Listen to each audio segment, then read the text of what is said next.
Penuntun Saat Teduh Sinode Gereja Kristen Jakarta, Kamis 6 Mei 2021.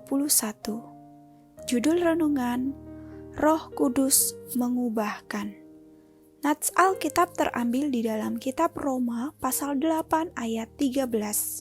Sebab jika kamu hidup menurut daging, kamu akan mati.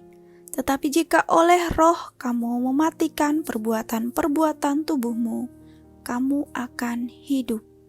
Di dalam Alkitab ada banyak cerita tentang kehidupan yang diubahkan oleh Roh Kudus. Salah satunya ialah Rasul Paulus. Siapa yang tidak mengenal nama Paulus? Sebelum bertobat, ia adalah seorang penganiaya jemaat. Dengan bengisnya ia menyiksa, memenjarakan, bahkan terlibat dalam persekongkolan pembunuhan Stefanus. Kisah Para Rasul pasal 8 ayat 1b, pasal 3, pasal 9 ayat 1-2. Namun sejak pertemuannya dengan Tuhan Yesus dalam perjalanannya ke Damsyik melalui cahaya yang memancarkan dari langit mengelilingi dia. Kisah Para Rasul pasal 9 ayat 3. Dari sanalah awal dari terjadinya perubahan besar dalam hidupnya.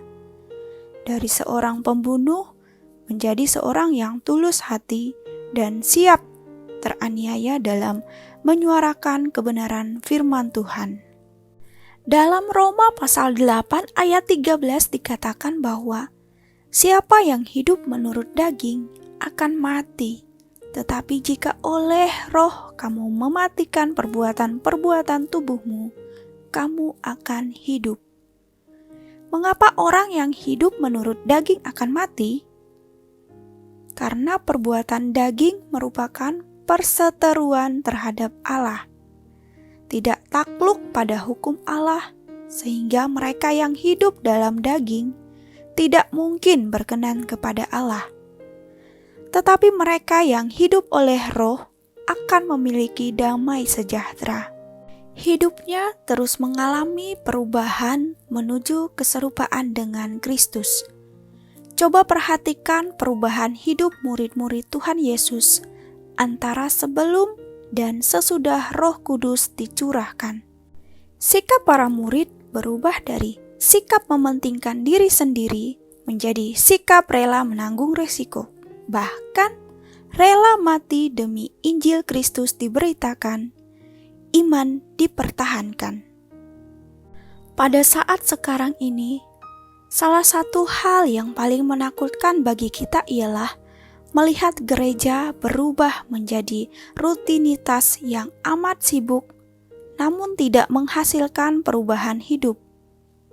Amat berbahaya sekali jika banyak orang Kristen menempatkan hal-hal yang bersifat temporal seperti kemewahan, kedudukan, harta benda sebagai yang utama dalam hidup, namun tidak berusaha untuk mengoreksi diri, menampilkan kehidupan yang diubah oleh Roh Kudus.